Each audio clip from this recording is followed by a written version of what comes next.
Bonjour à tous et bienvenue sur France Soir pour un nouvel entretien essentiel pour lequel nous recevons aujourd'hui Guy Courtois. Bonjour. Bonjour Humbert, merci de me recevoir. Merci de nous accorder cet entretien. Vous venez présenter une collection pléthorique de plus de 20 petits livres qui sont consacrés à toute la pandémie de Covid-19. Tout à fait. Alors, plus ou moins petit parce que certains font quand même 300 pages, mais effectivement 23 livres exactement. Et vous êtes consultant en stratégie de profession. Oui, tout à fait. Qu'est-ce qui vous a conduit à vous intéresser à ce sujet ? Alors, c'est très simple. En 2020, au début du confinement, j'ai eu plusieurs personnes en fait qui sont décédées du Covid-19 et ça m'a vraiment beaucoup autour de vous, autour de moi, et ça m'a beaucoup frappé. Et ça, c'est le premier point. Et le deuxième point, c'est que à ce moment-là, il y avait plus beaucoup de travail dans mon métier et donc j'avais pas mal de temps libre. Et du coup, je me suis intéressé spontanément à cette question. Et en tant que consultant en stratégie, je me suis dit, est-ce qu'on peut essayer de comprendre et d'analyser les choses? Et en commençant cette analyse, je me suis rendu compte qu'il y avait un certain nombre de choses, de discours qui me semblaient très surprenants. Et donc, j'ai voulu en savoir plus. Et petit à petit, en fait, j'ai commencé à chercher, à analyser, recruter des gens autour de moi, au sein des entreprises que je dirige et de mon entourage. Et c'est comme ça, en fait, qu'est née cette collection Covid-19. Alors, combien de personnes ont travaillé avec vous autour de ce projet ? Alors, il y a un premier livre qui est sorti dès mi-juillet 2020 qui s'appelait « Et si Didier Raoult avait raison ». On vous avait interviewé sur France Soir à cette occasion. Tout à fait. Et donc, c'est un livre qui avait impliqué une quarantaine de personnes. Et aujourd'hui, la collection Covid-19 a impliqué à peu près une soixantaine de personnes au total. Donc, un gros travail de management d'équipe pour s'assurer que tout avance bien et vite. Et vous avez piloté la coordination de tous ces experts Alors, j'ai d'abord défini la thématique de la collection, puis ensuite, j'ai recruté l'ensemble des personnes. Donc, il y a des sourceurs, il y a des investigateurs, il y a des rédacteurs à partir des audios que j'ai fait. J'ai fait à peu près 100 heures d'audio qui ont permis en fait aux rédacteurs de rédiger à partir de tous les audios que j'ai fait des livres. Et puis, il y a des relecteurs. Et puis après, il y a toutes les personnes qui travaillent dans l'infographie, puisqu'il y a énormément d'infographie, plus l'édition. Donc voilà, c'est à peu près une soixantaine de personnes au total.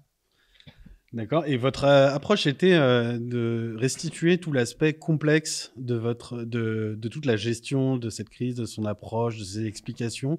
Vous êtes très attaché à la pensée complexe, selon 3 mots que vous revendiquez, critique, créative et responsable. Alors, c'est exactement ça. C'est-à-dire que en fait, si vous voulez, à chaque fois qu'on est confronté à quelque chose de difficile à comprendre, on a tendance à aller vers des réponses simples. Et je pense que, bien entendu, c'est pas du tout la solution puisque le monde doit se penser de façon complexe. C'est d'ailleurs l'une des spécificités du métier de consultant en stratégie, c'est d'essayer de prendre des problèmes très complexes, de les analyser et d'essayer d'en restituer une compréhension simple pour les gens pour lesquels on travaille. Et donc, c'est un petit peu ce que j'ai essayé de faire. Et effectivement, quand on parle de complexité, on pense tout de suite à Edgar Morin, qui a pensé la complexité.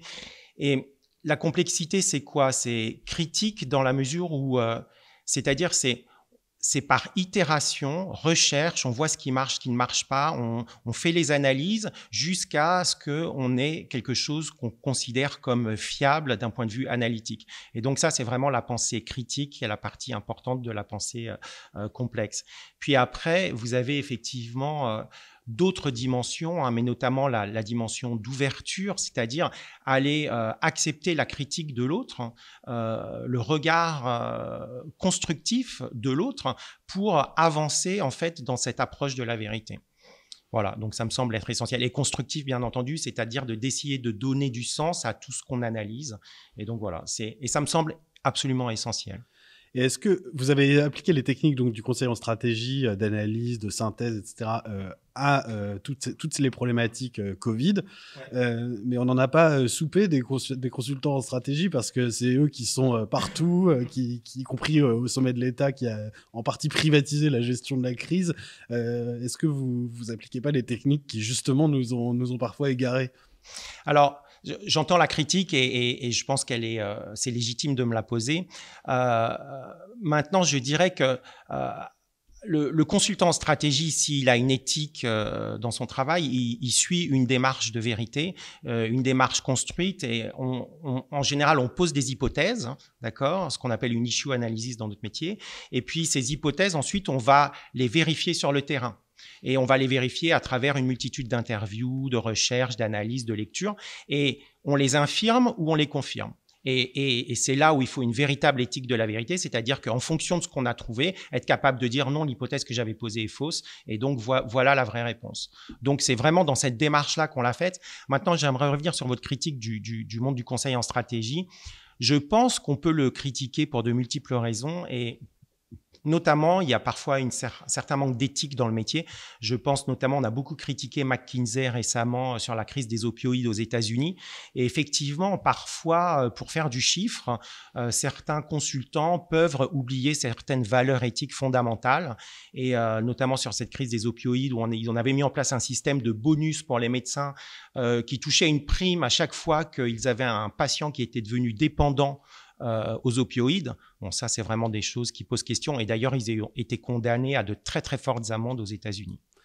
Et vous-même, de par votre profession, vous n'êtes pas retrouvé en situation de conflit d'intérêts dans l'écriture de tous ces livres, dans la coordination de l'écriture, avec des entreprises que vous conseillez par ailleurs? Alors, vous avez raison de me poser la question, parce qu'effectivement, je tiens à souligner que je n'ai absolument aucun conflit d'intérêts avec qui que ce soit par rapport à cette collection, et que c'est donc une analyse totalement neutre. J'aimerais quand même souligner que j'ai cofondé un laboratoire cosmétique et médicaux, et dont je suis actionnaire minoritaire, mais c'est un laboratoire qui n'a absolument aucune incidence en fait sur les questions du Covid, et donc il n'y a absolument aucun conflit d'intérêts. Mais effectivement, si quelqu'un faisait des recherches sur moi, il verrait que j'ai cofondé un laboratoire et il pourrait se poser la question. Donc, je préfère bien préciser les choses. C'est bien de le préciser. Alors, je voudrais revenir sur le côté complexe. On a l'impression, et Jean-Dominique Michel en parlait récemment dans un débriefing sur France Soir, que les experts... D'ailleurs, Jean-Dominique Michel a fait une préface pour l'un de mes livres. Oui, donc, je rappelle que oui, vos livres sont préfacés ou postfacés par beaucoup de figures qu'on a vues sur France Soir et ailleurs, qui ont porté un regard critique ou différent de la doxa dominante. Ou alors totalement dans la doxa, puisque j'ai donné vraiment la parole à la totalité des interlocuteurs. Et je pense que c'est aussi l'une des richesses de cette collection. J'ai donné la parole à des gens qui sont 100% pro-gouvernement et qui ont un regard très critique sur d'autres personnes qui ont pu contribuer à cette collection. Qui, par exemple, vous je pense par exemple à Alexis Ernaud ou d'autres, voilà, ou Lionel Réveillère, par exemple. Entendu. Et je reviens du coup aux experts qui, selon Jean-Dominique Michel, donc avaient péché par étroitesse d'esprit, en étant vraiment mono-sujet et du coup simpliste, en ne voyant, et on en a eu 10 illustrations, que ce soit par des entretiens d'épidémiologistes dans la presse qui n'avaient que la vision de l'hôpital, sans aucune considération pour les dégâts sur la société, des confinements, etc. Pour vous, dans cette crise, on a péché par simplisme? Alors, on a péché pour beaucoup de raisons, je dirais par manque de préparation, par simplicité du discours, par mensonge parfois malheureusement, par idéologie. Et j'aimerais en prendre quelques exemples. Là, par exemple, vous tenez un livre dans la main, donc toute la vérité sur les masques, leur utilité ou non. C'est un bon exemple pour aborder la problématique de la pensée complexe. Parce que qu'est-ce qu'on y apprend de nouveau par rapport à tout a été dit sur les masques? Alors, je pense qu'il y a beaucoup de choses qui ont été dites, mais c'est une synthèse, on va dire, de tout ce qui a été dit, justement avec une vision complexe de la chose, c'est-à-dire nuancée. On pèse les pour et les contre. J'aimerais juste donner un exemple. On a beaucoup reproché au gouvernement français, et effectivement, Mediapart a fait un article qui a eu beaucoup en fait d'impact sur le mensonge de l'État français. Et je dirais c'était un petit peu injuste au moment où c'est sorti, parce qu'au moment où l'État français a dit cela, il y avait pas de consensus scientifique sur la question des masques. Et effectivement, il y avait des gens qui disaient que les masques sont efficaces, et puis d'autres gens qui disaient que ça n'est pas efficace.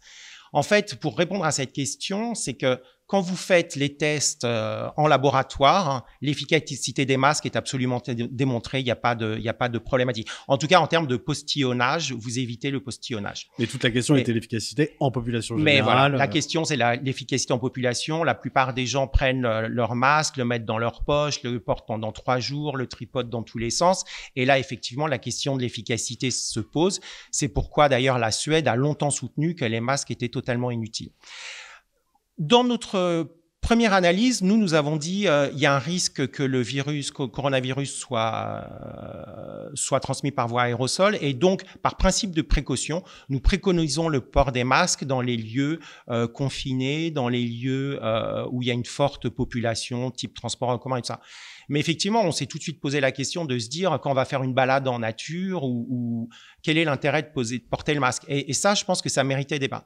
Et quand on parle de complexité, c'est justement ça. C'est-à-dire que l'État français est passé de « c'est indispensable », c'est pas du tout utile, après un discours caricatural de l'autre côté, c'est indispensable, avec la mise en place d'amendes et tout un système. Et donc, vous voyez, c'est ce manque de nuance qu'on essaye de nuancer, justement. Et paradoxalement, Sibeth Ndiaye, en fait, avait raison, mais pour des mauvaises raisons. Quand elle disait, vous savez, moi, je sais pas porter un masque et les gens ne sauraient pas le porter de façon d'une certaine façon, oui, je dirais. C'est un peu toute l'ironie de l'histoire de cette crise.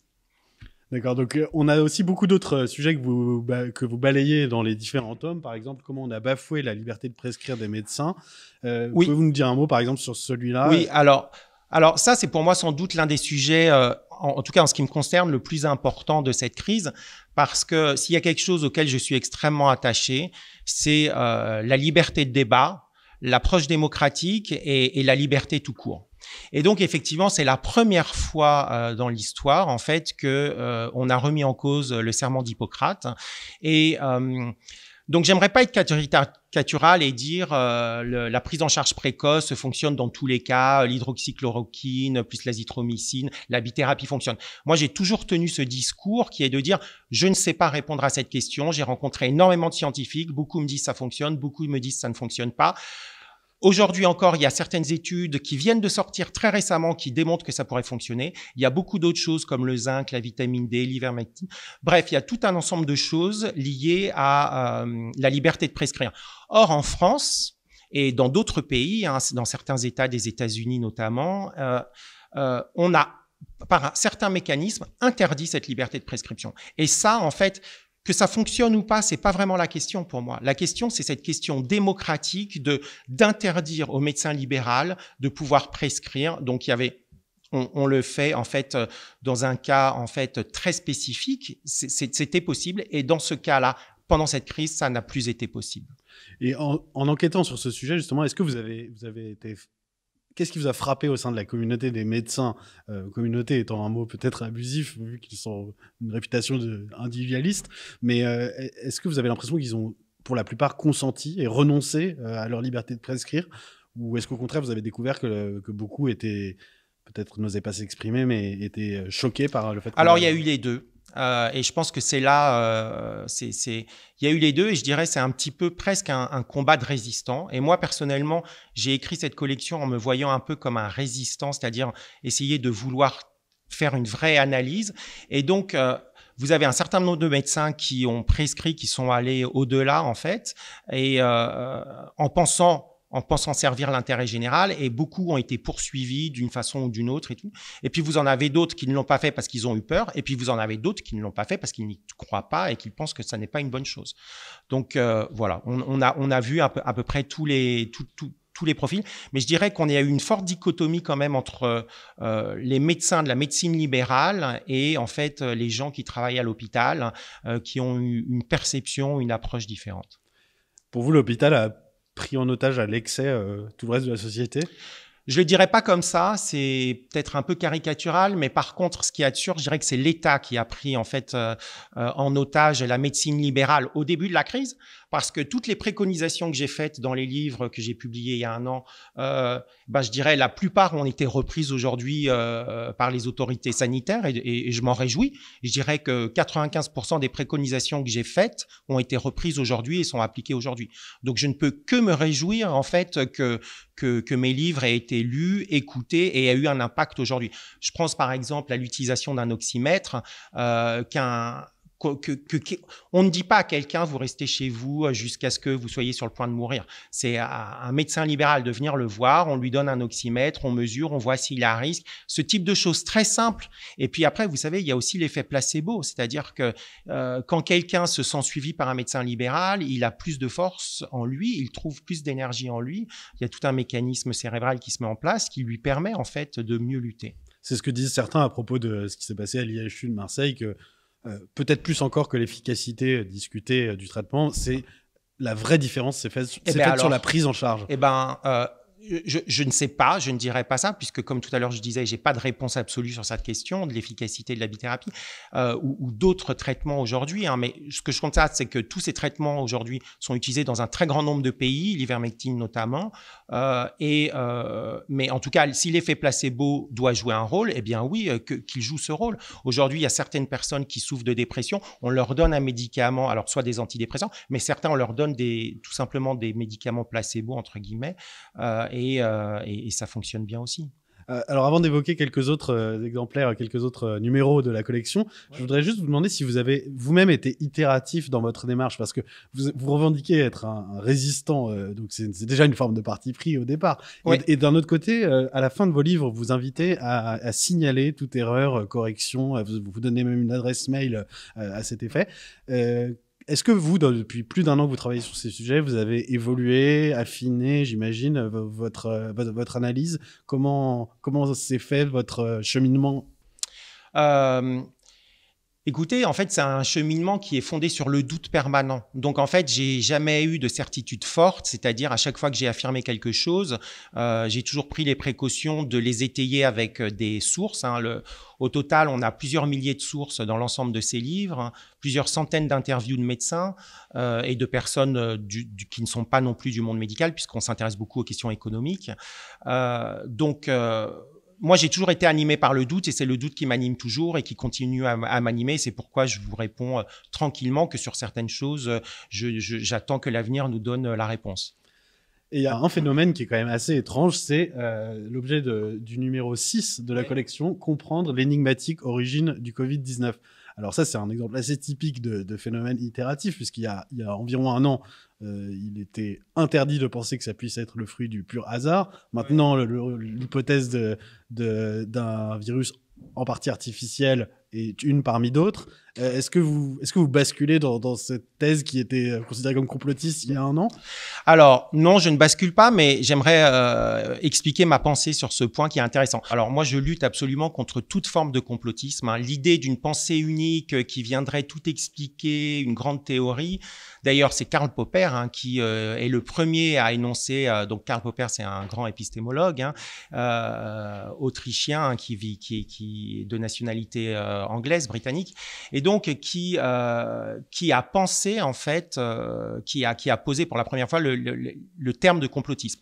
Et donc effectivement la question du complotisme, ce serait de vouloir chercher une source très souvent, alors pas tout le temps, mais très souvent des méchants qui dans leur coin voudraient dominer le monde et tout ça. Bon, ça j'y crois absolument pas. Soyons très clairs. Mais aujourd'hui c'est plus que ça le complotisme. C'est aussi un terme utilisé pour. Alors effectivement le complotisme a été utilisé beaucoup pendant cette crise pour discréditer des gens qui avaient des discours différents de la pensée qui nous était servie par les médias mainstream.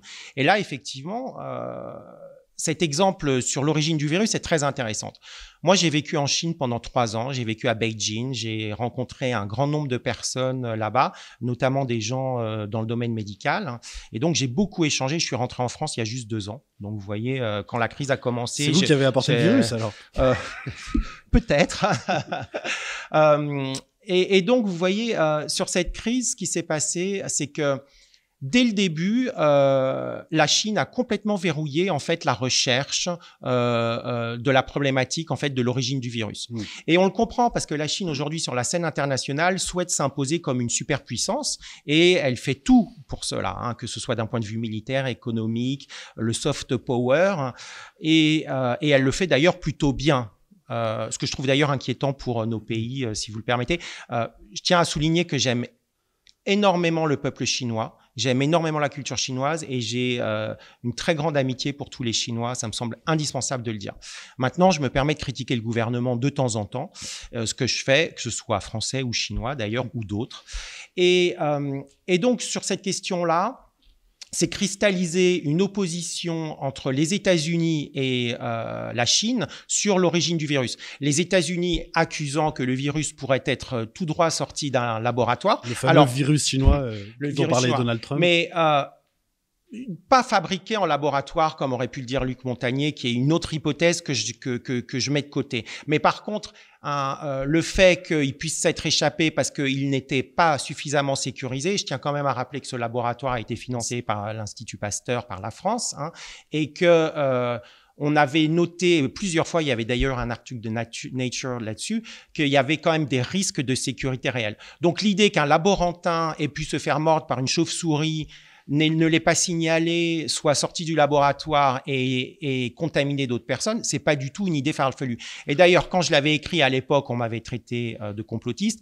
Et très peu de temps après, il y avait un papier du CNRS qui sortait sur le sujet et tout le monde l'a repris en disant « Ah mais oui, c'est une possibilité ». Et aujourd'hui, Jérémy André, qui est journaliste au Point, quand il parle des gens qui ont émis cette hypothèse, il parle de limier de la vérité. Donc vous voyez, on est passé pour certains de complotistes à limier de la vérité. Mais néanmoins, moi, je tiens pas du tout à dire que c'est la seule hypothèse valable, parce qu'aujourd'hui, ça peut être tout à fait une chauve-souris qui aurait été transportée. Toute la difficulté, c'était que les chauves-souris qui portent ce génome se trouvent à 1000 km du marché de Wuhan. Donc, la probabilité qu'elle ait été transportée pour arriver sur le marché, elle est très faible pour être mangée, puisqu'on mange les chauves-souris en Chine. Mais par contre, qu'il y ait eu un animal intermédiaire qui ait pu migrer et faire, c'est possible. Donc moi, je n'exclus rien. En tout cas, c'est ça le doute. Vous voyez, je vous parlais du doute qui m'anime, je n'exclus rien. Après, il y a une éthique de la vérité. Et l'éthique de la vérité, j'en reviens à la pensée complexe de tout à l'heure, c'est penser le réel en essayant de coller le plus à ce qui est le plus probable. Et donc, cette éthique de la vérité, vous voyez, quand Kant disait il y a d'un côté les sceptiques, il y a de l'autre côté des gens qui ont une approche, j'allais dire, transcendantale. Il faut être capable de reconstruire le monde avec une éthique de la vérité. Quand je reconstruis le réel, je pars de ce que j'observe via les sens. Et c'est en fait ce travail d'interprétation cérébrale de ce qui m'est donné, des faits qui me sont donnés, qui me permettent de construire une vérité. Mais toute vérité est toujours construite. La vérité ne nous est jamais donnée. Et c'est toute la difficulté, en fait. Et pour finir sur les Chinois, vous pensez du coup qu'ils ont imposer leur vérité construite? On se souvient des inspecteurs de l'OMS qui, il y a quelques semaines, sont revenus tout penauds, bredouilles, en se plaignant de ne pas avoir eu accès à ce qu'ils étaient venus chercher. Vous prenez la Chine, c'est le soft power. Hein, donc, les routes de la soie, ils ont investi des dizaines, peut-être même centaines de milliards pour imposer finalement leur ouverture économique sur le monde. Et effectivement, la Chine a fait un chèque de plus de 20 millions d'euros à l'OMS dès le début de la crise, pour justement que l'OMS ne pointe pas la Chine du doigt. Donc, rien que ça pose question. Donc, bien sûr, la Chine a essayé d'influencer, mais c'est pas la seule. Les États-Unis ont essayé aussi de montrer leur point de vue. Donc, pour des intérêts, pour le coup, économiques. Donc, dans cette guerre, en fait, économique entre la Chine et les États-Unis. Vous en parlez largement dans plusieurs des tomes de la collection. Alors, j'aimerais revenir sur le numéro 13 qui s'intitule « Les médias confrontés au Covid-19, un contre-pouvoir affaibli » en sous-titre. Les médias n'ont pas joué leur rôle pour vous dans cette crise? Alors, je pense que les médias... je veux pas être extrêmement critique et caricatural. Je pense que les médias ont fait pour beaucoup du mieux qu'ils pouvaient. Maintenant, ils se sont retrouvés dans des situations qui sont difficiles. La première, d'ailleurs, c'est pendant les confinements, de ne pas avoir eu accès au terrain. Donc, c'est difficile de rendre compte du réel quand vous n'avez pas accès au terrain. Ça, c'est la première chose. La deuxième chose pour moi qui m'a frappé, c'est que beaucoup de journalistes n'ont pas de background scientifique qui leur donne la capacité en fait à prendre du recul par rapport à ce qu'ils disent. Mais vous non plus. Moi non plus, mais j'allais dire, j'ai quand même cette approche finalement constructiviste liée au réel, qui est l'approche du consultant en stratégie est la même que l'approche du scientifique. Donc la démarche est itérative est la même. Donc et puis après je vais chercher l'information auprès de spécialistes quand je ne l'ai pas. Et le problème de beaucoup de journalistes, c'est qu'ils n'avaient pas le recul suffisant, pas le background scientifique suffisant souvent. Un autre point, c'est l'immédiateté en fait du journalisme qui doit toujours immédiatement répondre et donc donner, nourrir le public. Donc, je pense qu'il y a eu beaucoup d'erreurs qui ont été commises. Je vais prendre un exemple tout simple, hein, mais quand l'Imperial College publie ses statistiques avec des millions de morts, tout de suite, dès le début, très rapidement, juste pour quelques pays, on se dit c'est effroyable, d'accord ? Et donc, effectivement, tout le monde prend peur. Et donc, alors qu'il aurait suffi de rappeler que c'était pas les premières projections alarmistes qu'ils avaient faites, qui avaient été démenties quelques années auparavant. Exactement. Par contre, je ne minimise pas du tout en fait cette maladie. Hein. Soyons très clairs, c'est une maladie qui n'est pas du tout anodine et bon, qui a touché surtout des personnes âgées. Hein. Rappelons-le, c'est surtout les personnes très âgées qui meurent. Mais par contre, il y a la question du Covid long qui est une vraie problématique. Moi-même, j'ai été atteint du Covid. Je suis resté 3 semaines au lit alité avec d'atroces souffrances de la fièvre pendant très longtemps et tout. Et j'ai moi-même perdu le souffle, l'odorat, et je souffre d'un Covid long. Je mets encore du temps pour récupérer, quoi. Je ne peux plus courir. Je faisais mon jogging tous les dimanches matin, j'y arrive plus. D'accord, donc vous avez vécu dans votre chair ce que vous exactement. Est-ce que vous en avez fait un tome particulier? Non, je n'en ai pas fait un tome puisque cette collection n'a pas vocation à parler de moi, mais en fait, et à juste s'intéresser aux faits et juste les faits. D'accord. J'aimerais juste dire un dernier point sur les médias confrontés au Covid. Vous me recevez François ici, donc j'aimerais d'abord remercier Xavier Azalbert, qui a dès le début contribué en fait, m'a aidé sur ce projet de cette collection. Il a d'ailleurs fait la préface du numéro 1 d'ailleurs de cette collection. Et j'aimerais quand même souligner que, rappelons-le, pour moi, un média, Voltaire disait je ne partage pas forcément vos idées, mais je me battrai pour que vous puissiez les défendre. Eh bien, pour moi, c'est ça le rôle d'un média. Le média, c'est pas juste de défendre les idées ou la vision du gouvernement. Un média doit donner la parole à tout le monde, et je pense que François l'a fait. Alors bien sûr, il a donné la parole aussi à des gens que moi, peut-être, à qui je n'aurais pas donné la parole. Mais moi, je ne suis pas un média. Moi, j'ai sélectionné les gens à qui j'ai donné la parole. François a donné la parole à tous, peut-être à des gens qu'on peut critiquer, mais je pense que c'est ça le rôle d'un média. Et donc, moi, personnellement, je trouve que François sort vraiment grandi de cette crise, malgré toutes les critiques qu'on a pu lui faire. Bah merci, c'est ce que nous tâcherons de continuer de faire. Il y a Christian Perron qui préface le tome 19, Covid-19, confinement et surmortalité.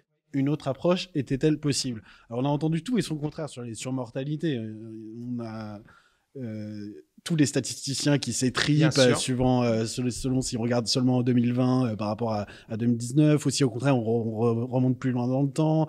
En 2021, certains disent qu'il y a 0 surmortalité en France liée au Covid, et puis tout ça s'entremêle avec les polémiques sur les mesures, est-ce que c'est grâce aux mesures, etc. Une autre approche était-elle possible? Est-ce que c'est pas un peu facile de refaire le match après coup? Alors en fait, j'allais dire oui et non, parce que on a posé ce débat il y a déjà 1 an. Et donc ici, on a développé le débat que nous avions déjà posé il y a 1 an. Et donc il y a 1 an, on n'avait pas du tout les éléments. Pas tous les éléments, on en avait beaucoup puisqu'on avait beaucoup cherché. Et aujourd'hui, 1 an après, toutes les analyses que nous avions faites sur ce sujet-là se sont révélées vraies. Donc, qu'est-ce que je veux dire par là? Une autre approche était-elle possible? C'est-à-dire qu'on nous a présenté de façon absolument binaire. D'un côté, on ne fait rien, il va y avoir énormément de morts. De l'autre côté, il faut confiner et c'est le seul moyen. Et nous, en fait, nous avions dit dès l'époque qu'il y avait l'approche qu'on a qualifiée de la méthode d'Asie de l'Est, hein, qui était 1, protéger, 2, tester, 3, donc tester et tracer les malades, tester les malades, tracer les personnes autour des malades pour pouvoir tester l'entourage. Petit 3, isoler les malades, mais pas que les malades, les personnes fragiles et les autres. Et petit 4, traiter. Et donc traiter avec tout ce que l'on a de la médecine, tout ce que l'on sait, avec une analyse bénéfice-risque, c'est-à-dire que même si on n'est pas 100% sûr du bénéfice, si le risque est très faible, eh bien à ce moment-là, on traite. Et ça, c'est pas nouveau puisque vous pouvez reprendre les vidéos déjà que je faisais il y a 1 an, je tenais exactement le même discours. Et donc, notre discours, c'est de dire, en fait, entre cette approche binaire, il y avait toute une multitude de choses à faire qu'on aurait pu faire, mais on ne les a pas fait pour plein de raisons. Et toutes ces raisons-là, on les explique dans un autre livre qui s'appelle L'impréparation, qui est ce livre-là, hein, et on reprend une à une toutes les raisons pour lesquelles ça n'a pas été appliqué, et c'est vraiment dommage, Voilà. Mais alors vous qui revendiquez la pensée complexe, est-ce que c'est pas un peu de la pensée magique de dire on n'avait qu'à faire comme la Corée ou le Japon, alors que vous savez bien qu'ils ont culturellement des habitudes et des atouts très différents, qu'ils avaient l'expérience d'épidémies plus récentes qu'ils avaient bien gérées, que tout n'est pas transposable. Eh ben, vous avez tout à fait raison de le souligner, c'est exactement ce qu'on dit. On dit non, c'était pas transposable directement, et puis surtout nous n'étions pas prêts, nous n'avions pas l'expérience. Donc, et c'est ce qu'on dit, on dit le premier coup d'essai, quand c'est arrivé, on n'était pas prêt, on a confiné. Moi, j'étais contre un confinement long. Je pense que c'était une erreur. Je pense qu'il y avait des alternatives. Notamment, c'est ce qu'on proposait. C'était des confinements forts dans les zones qui étaient très fortement impactées par le virus, mais il n'y avait pas besoin de confiner toute la population. La Chine n'a pas confiné toute la Chine, même si la région de Wuhan, c'est 60 millions de personnes. Moi, ma belle famille habite en Chine, dans la région de Guizhou, et elle n'a jamais été confinée et elle n'est pas du tout confrontée au virus. Donc, il y a des zones entières de la Chine où le virus ne s'est pas propagé. Et donc ça fait réfléchir. Ça veut dire et ce que je veux dire, c'est qu'un an après, il y a encore des choses dont nous n'avons pas tiré les leçons. Je pense à Bernard Giral, qui est un médecin qui est sur le terrain depuis un certain temps, qui a une approche justement de traitement ambulatoire précoce, notamment avec les oxymètres et toutes ces choses-là et tout ça. La haute autorité de la santé n'a recommandé l'utilisation des oxymètres que très récemment. C'est aberrant qu'on ait attendu 1 an. Et on a certains médecins hospitaliers qui encore maintenant dénigrent cette option en disant que ça n'empêchera pas les gens d'arriver en réanimation. Donc alors, ça n'empêchera pas à tout le monde d'arriver, mais probablement ça peut réduire. Et en tout cas, l'analyse bénéfice-risque, si le risque est très faible, à ce moment-là, pourquoi ne pas le faire? Alors, vous avez évoqué les erreurs, l'impréparation qui nous a conduit au désastre. Dans les derniers tomes de la collection, qui sont les verts, la couleur de l'espérance, vous proposez d'une part des solutions pour remédier à cette situation si elle venait à se représenter, et d'autre part, vous investiguez le monde de l'après-Covid, nouveaux espoirs, télétravail, croissance verte. Alors, vous croyez encore au monde d'après? C'est fini, ça? Alors, d'abord, je vais répondre à votre première question, puisqu'il y a une double question, qui est la recherche de solutions. Donc, en tant que consultant, moi, toute ma vie, je cherche d'abord des solutions. C'est des métiers. On recherche les problèmes parce qu'on ne peut pas proposer de solutions si on n'a pas bien analysé les problèmes. Mais la vocation première, ça n'est pas d'analyser les problèmes, c'est de proposer des solutions. C'est de penser l'avenir, d'être constructif, de penser l'intérêt général. Donc, toute cette collection a été construite dans ce but, servir l'intérêt général. Et donc, évidemment, on est allé rechercher les solutions. Comment faire face aux prochaines épidémies, comment trouver des solutions sur un certain nombre de problèmes qui se sont soulevés aujourd'hui, qui sont liés au Covid, mais pas seulement. Par exemple, les questions des délocalisations, notre outil de production, la souveraineté industrielle, toutes ces questions-là, on les a analysées, on propose des solutions assez concrètes. Et puis, des questions aussi de débat sur les libertés individuelles, comment concilier la lutte contre une épidémie, le traçage et les libertés individuelles. À mon avis, ce sera le grand débat de demain. Et je pense qu'il faudra l'ouvrir un jour parce que c'est un débat tout à fait essentiel qui n'a été que très peu abordé aujourd'hui. Et Olivier Véran, dans sa toute première matinale de radio comme ministre, fraîchement nommé, avait lui-même souligné que la surveillance qui a été un facteur déterminant en Chine n'était pas transposable dans les démocraties occidentales. Eh bien, je n'y crois pas. Je pense que la surveillance, en fait, si vous voulez, elle doit être mesurée et expliquée. Et moi, je suis contre un flicage généralisé, alors totalement contre, parce que je pense que c'est pas transposable. Par contre, l'idée de dire que vous prenez la Corée du Sud, on fait un traçage strict et précis de toutes les personnes avec qui vous avez été en contact pour pouvoir les identifier, les tester et les soigner, d'accord? Parce que j'aimerais quand même souligner ce dernier point, c'est-à-dire tous ces pays d'Asie, là, quand on parle de stratégie zéro Covid en France, on oublie toujours la dernière étape qui est la partie traitée, qui pourtant a été appliquée dans ces pays. C'est pour ça que nous, on parle des méthodes des pays d'Asie de l'Est, qui n'est pas tout à fait la même chose que la stratégie zéro Covid dont on parle ici. Oui. Et moi, je pense que si vous l'expliquez, vous pouvez le faire. Moi, dans mon cas, lorsque j'ai été malade, on m'a téléphoné, puisque je me suis enregistré j'étais déjà enregistré sur l'application, je me suis signalé. Puis on m'a demandé de donner tous les noms des gens que j'avais vus 24 heures avant, 48 heures avant. Et j'ai dit, mais attendez, j'étais avec d'autres personnes, puis je pense que j'aimerais vous donner leur nom. Et on m'a dit, ah non, on prend que les 48 heures avant, les autres non. Ah, j'ai dit, mais c'est bizarre. Non. Et il s'est trouvé que toutes les personnes que j'avais vues avant sont tombées malades. Donc, vous voyez, là, c'est vraiment un défaut, un vrai défaut, quoi. Vous étiez un super contaminateur, alors. Malheureusement, j'en ai bien peur. et du coup, ça veut dire que vous êtes favorable au pass sanitaire ou pour vous, c'est un autre sujet en termes de liberté? Pour moi, c'est un autre sujet. C'est vraiment un autre sujet. Je fais une différence entre le traçage des personnes malades, des contacts des personnes malades. C'est un autre sujet que le pass sanitaire. Parce qu'il y a un absent dans votre collection. C'est le vaccin. C'est le vaccin. Oui. Ouais. Alors, on parle du vaccin, effectivement, dans un de mes livres, en fait, sur le pouvoir des lobbies pharmaceutiques. Et effectivement, vous me permettez 2 mots sur le pouvoir des lobbies pharmaceutiques? C'est d'abord, je pense que les lobbies sont une bonne chose. Donc, je vais à l'encontre de la pensée de beaucoup de gens. Moi, je pense que les lobbies sont une bonne chose. Les lobbies sont là pour permettre l'éducation du politique. Le monde politique a besoin d'être informé, éduqué sur la réalité, parce que justement, c'est ça la pensée complexe. C'est pas juste vivre d'idéologie politique, c'est aussi se confronter à la réalité du terrain. Et qui mieux que les entreprises pour vous nourrir de cette réalité du terrain? Moi-même, dans ma carrière de plus de 20 ans de consultant, j'ai fait des missions de lobbying, plusieurs, notamment dans l'industrie automobile, où j'ai fait des missions de lobbying, en fait, sur la mise en place de certaines normes, de certaines exigences, qui bien sûr servaient l'intérêt des constructeurs, puisque sinon ils n'auraient pas fait ce lobbying-là, mais qui servait aussi l'intérêt général. Et c'est pour ça que j'ai fait ces missions de lobbying, parce que le lobbying peut aussi servir l'intérêt général. D'ailleurs, vous avez des ONG qui servent l'intérêt qui font du lobbying dans l'intérêt général. Oui, mais c'est la loi du plus fort aussi, le lobbying. Alors, eh bien, c'est pour ça qu'on parle de contre-lobbying. Et en fait, vous voyez, vous rentrez dans la pensée complexe. Lobbying, contre-lobbying.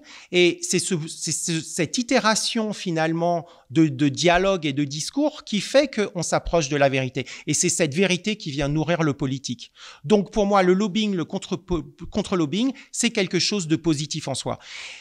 Ce qui s'est passé pendant cette crise, c'est qu'il y a eu du lobbying très fort d'un certain nombre d'acteurs, je pense notamment à Gilead, mais pas que. Et ce lobbying-là ne sert pas l'intérêt général, sert des intérêts économiques. Et quand vous servez les intérêts économiques, effectivement, ça pose problème. Et ça, je le dénonce. Après, il ne faut pas rentrer dans la caricature non plus. Un laboratoire pharmaceutique, son objectif premier, c'est de faire du profit, comme toutes les entreprises. Et d'ailleurs, jusqu'à il y a encore peu de temps, l'objet principal et unique d'une entreprise pour les entreprises en France, c'était uniquement le profit. La notion d'intérêt général n'est apparue que très récemment, en fait. Responsabilité sociale et voilà. environnementale. C'est quelque chose de très récent. Et donc, on ne peut pas reprocher à une entreprise de vouloir faire du profit. Je suis tout à fait contre certaines propositions farfelues de type nationalisation ou de méga impôts sur les laboratoires pharmaceutiques qui auraient fait des méga profits. S'ils ont fait des méga profits, eh ben, j'allais dire, si c'est justifié qu'ils ont apporté une vraie solution et que s'ils l'ont fait de façon éthique, tant mieux. Mais si cela n'a pas été fait de façon éthique, alors quand vous voyez qu'on a acheté du Remdesivir pour 1 milliard d'euros, enfin, je vais nuancer parce que ça ne s'est pas tout à fait passé comme ça, mais parce qu'il y a eu un lobbying intense et puis que c'est un médicament pas du tout efficace, en tout cas qui ne réduit pas la surmortalité, là effectivement, ça pose question, les questions d'éthique se posent. Et c'est pour ça que le contre-lobbying me semble indispensable. Et je ne vous parle pas de toutes les expériences qui ont été faites, que ce soit la Chine qui ait testé son vaccin dans les pays comme le Brésil sur des populations pauvres, ou alors tout simplement sur ces militaires en Chine. C'est d'autres questions éthiques qui ouvrent d'autres débats, mais qui mériteraient d'être posées. Mais une simple objection sur le contre-lobbying qui du coup, ce que vous dites est vrai à terme, c'est-à-dire que ça se rééquilibre puisque la vérité finit quand même par émerger. La vérité émerge toujours de la dialectique. Mais dans l'intervalle, oui, mais dans l'intervalle, dans une situation de crise, le prix à payer du déséquilibre, c'est beaucoup de morts, beaucoup d'injustices, beaucoup de mauvaises décisions. C'est toute la difficulté du lobbying, je vous l'accorde. Je vous l'accorde.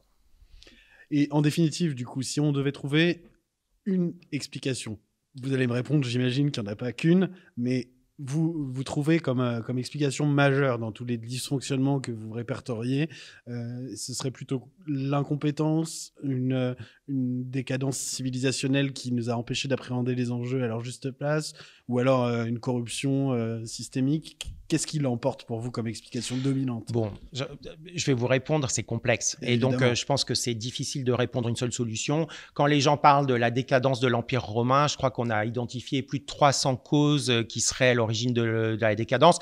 Et c'est très marrant parce que chacun, selon son positionnement idéologique, va chercher des causes à la décadence de l'Empire romain.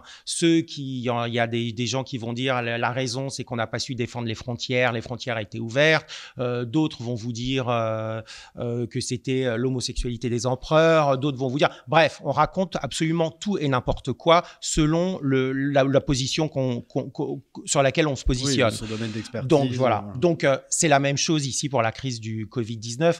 Les raisons sont très complexes et très nombreuses et j'essaye de les décrire de façon... dans ce livre sur l'impréparation, je les liste, j'en liste une vingtaine, mais il y avait d'abord l'impréparation. On n'a pas écouté les gens qui nous mettaient en garde. Il y a eu un attentisme politique très fort, donc, mais que ce soit en France ou dans d'autres pays. Je veux dire, dès janvier, si on avait écouté les signaux, on savait qu'il y avait un risque épidémique.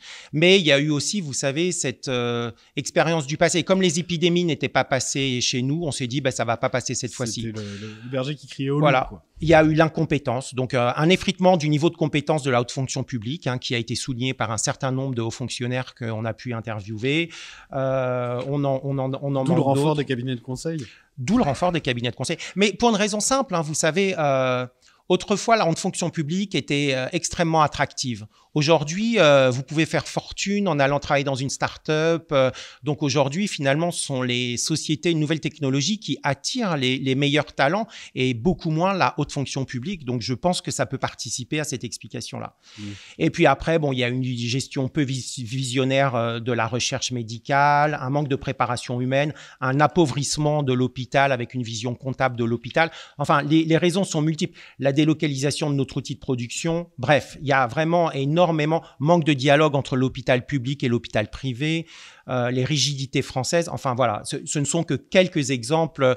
La peur du respect des procédures aussi me semble être une vraie problématique où les gens finalement sont paralysés parce que mais si je sors du cadre des procédures, je prends un risque juridique, notamment dans le code des marchés publics où on a lancé des marchés d'achat de masques en suivant toutes les règles, les procédures, les délais, tout ça, aberrant en temps de crise, totalement. Donc en fait, cette incapacité à se mettre en ordre de guerre, pour reprendre les termes guerriers de notre cher président, pour, si vous voulez, se mettre en ordre de combat et avancer très vite. Donc voilà, c'est toutes ces choses-là. Alors justement, avant de terminer, je voudrais, à propos de méthode de bataille, revenir sur Didier Raoult, qui a lui-même revendiqué le fait qu'il fallait... on s'est trompé d'approche en voulant se battre comme Napoléon III en bataille rangée, alors que lui préconisait une stratégie à la vietnamienne. Ce sont ses propos qui attaquent bastion par bastion et qui fait feu de tout bois. Vous aviez dit il y a un an, un peu moins d'un an, qu'il avait eu raison à 90%, selon votre estimation. Est-ce que vous avez révisé ce chiffre? Parce que bon, le débat, vous tenez à ce qu'il soit déraoutisé, puisque toute cette collection-là est totalement déraoultisée, voilà. Parce que j'ai écrit 24 livres, j'en ai écrit un sur Didier Raoult et forcément, comme c'est un personnage tout à fait clé de cette crise, on ne retient que cela. Mais bien sûr, on a fait un livre que sur l'économie, l'analyse économique et ça, bien sûr, on en parle moins. Donc bon, voilà. Mais vous saluez paradoxalement, parce que le débat c'est simplifié à l'extrême autour de sa personne, etc., ce qui n'est pas vraiment le sujet. Et vous saluez à l'inverse sa capacité à penser complexe. En fait, vous lui accordez une capacité à penser au-delà de la simple médecine, avec une dimension épistémologique. Et finalement, vous lui dites qu'il a élevé le niveau du débat. Oui, moi personnellement... avant de lancer cette collection, je connaissais pas du tout Didier Raoult, donc je n'avais aucune opinion sur lui. J'allais dire que j'avais trouvé certains de ses interviews plutôt sympathiques, parce que je trouvais qu'il avait un franc-parler que je trouve plutôt sympathique dans un système où on a une langue de bois généralisée. Je m'étais posé, j'avais trouvé intéressant le discours qu'il avait tenu sur les vaccins, parce que justement, c'était une pensée complexe, à l'inverse d'une pensée simple qui est de dire oui, il faut vacciner sur tout, BCG, machin, tout ce que vous voulez. Il avait dit oui, attendez, il y a certaines maladies qui ont totalement disparu, ça ne sert plus à rien de vacciner.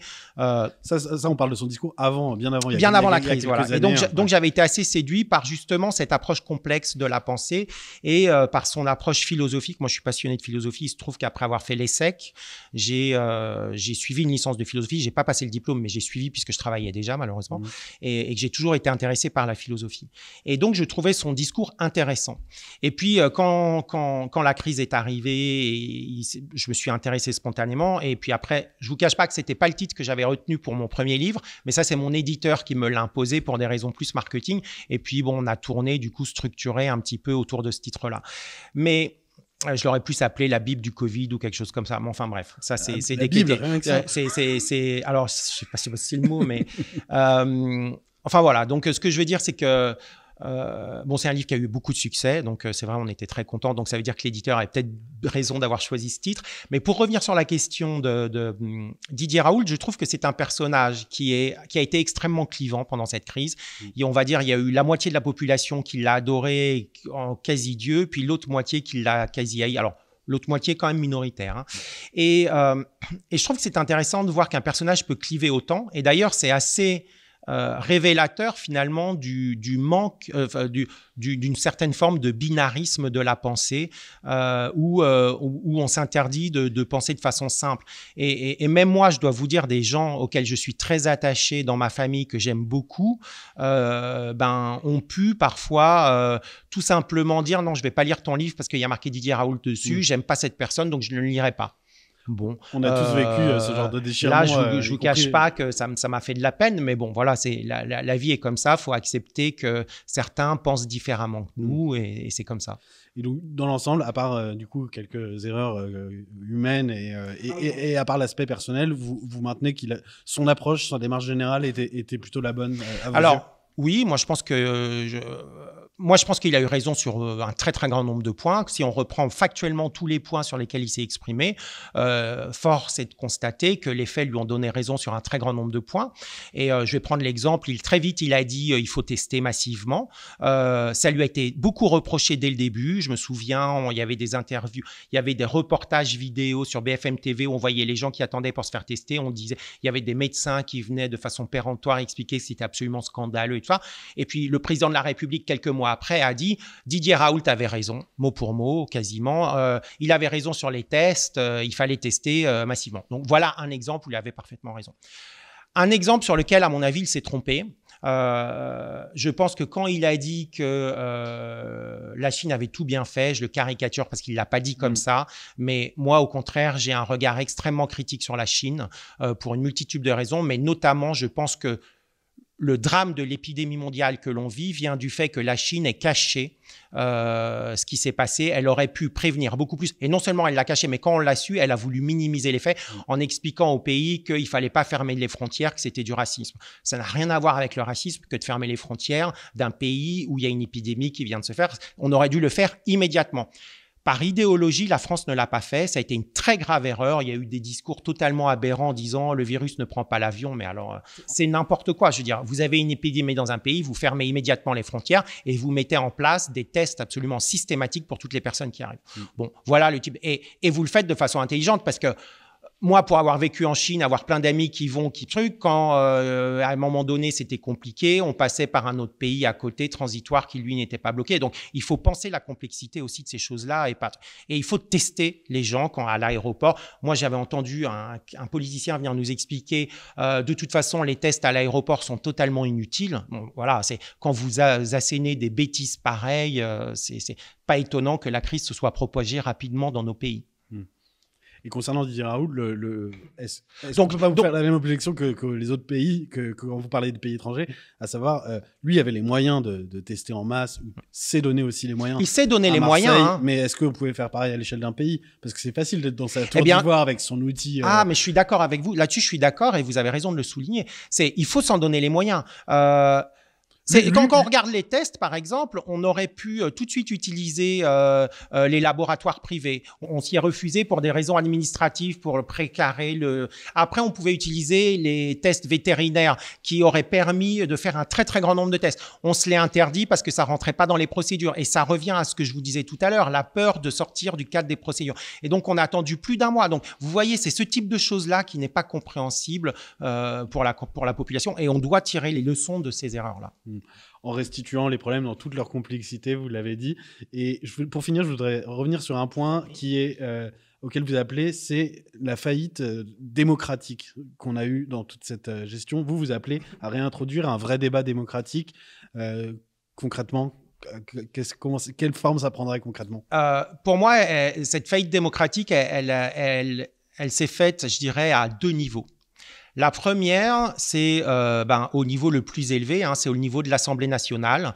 Pour moi, des grands débats auraient dû être posés et n'ont pas été posés. Quand vous voyez que le plan de déconfinement, après le premier déconfinement, a été posé, les documents ont été envoyés le soir pour être votés le lendemain, pour moi, ça n'est pas la démocratie. Vous ne demandez pas à des députés de voter sur un plan qu'ils ont reçu à l'instant. On doit prendre le temps de le lire, de l'analyser, de le comprendre et de le voter. Et d'ailleurs, Martine Vonner s'est fait exclure du groupe En Marche suite à son vote. Avait voté contre, d'accord, et parce qu'elle considérait que le plan de déconfinement ne prenait pas le quatrième volet justement de ces 4 piliers que j'énonçais tout à l'heure, qui est le traitement. Et donc, elle a voté contre et elle s'est fait exclure du groupe La République En Marche. Or, dans les statuts du groupe La République En Marche, il était spécifié que vous ne pouviez être exclu que pour des raisons de non-vote du budget, mais que sur toutes les autres questions éthiques personnelles, vous aviez le droit de voter contre. Or, elle a été exclue directement, elle n'a même pas eu vraiment l'occasion de se défendre, un pseudo, en fait, j'allais dire entretien d'1 heure, mais la décision a été déjà prise avant, puisque le communiqué de presse était déjà préparé avant son entretien. Oui, elle a été excommuniée. Donc ça, pour moi, c'est une faillite démocratique, c'est un exemple, mais il y en a plein d'autres. Donc, il y a eu, pour moi, un manque de débat à l'Assemblée nationale sur les vraies questions. On parlait tout à l'heure des questions de traçage et tout ça, c'est des vrais débats à ouvrir. Et puis après, l'autre, pour moi, faillite, mais pas faillite, le mot est fort là peut-être, mais c'est tout à l'heure ce que j'évoquais avec les médias.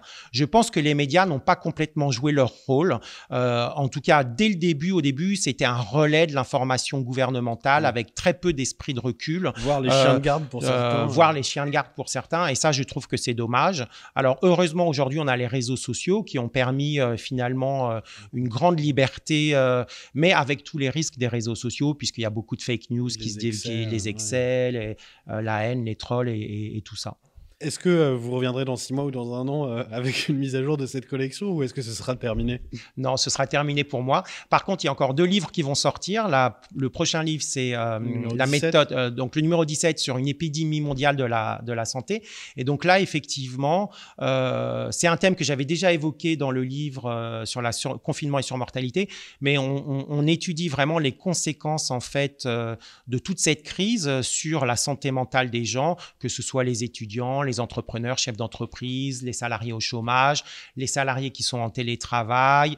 Tous ces gens-là, il y a eu un impact considérable qu'on avait souligné il y a déjà 1 an en disant faites très attention, il risque d'y avoir énormément de problèmes. Il y a eu peu de suicides pour l'instant, parce que les suicides, en général, viennent toujours dans une seconde phase. Par contre, il y a eu beaucoup de dépression, beaucoup de stress post-traumatique, beaucoup de choses. Et donc, on est en train d'étudier aujourd'hui avec une équipe d'une dizaine de personnes toutes ces problématiques-là. Et on va sortir un livre d'ici 1 mois ou 2 sur ce sujet. on en rendra compte sur France Ce Soir. sera avec plaisir. Merci beaucoup, Guy Courtois, de nous avoir accordé cet entretien essentiel. On rappelle du coup que vos 23 tomes sont disponibles aux éditions Investigation et que je recommande chaleureusement à tous ceux qui veulent comprendre tous les problèmes qui nous oppressent, si je puis dire, depuis un an, et en prenant de la hauteur et en prenant le temps d'analyser au-delà de l'écume du flux continu des chaînes d'infos. Bah écoutez, merci beaucoup Humbert de m'avoir reçu, c'est très gentil à vous. Et puis si vraiment je devais faire passer un dernier message, c'est il faut revenir toujours à la pensée complexe, ne jamais simplifier les choses. Merci beaucoup. Merci à tous d'avoir suivi cet entretien essentiel et à bientôt sur France Soir.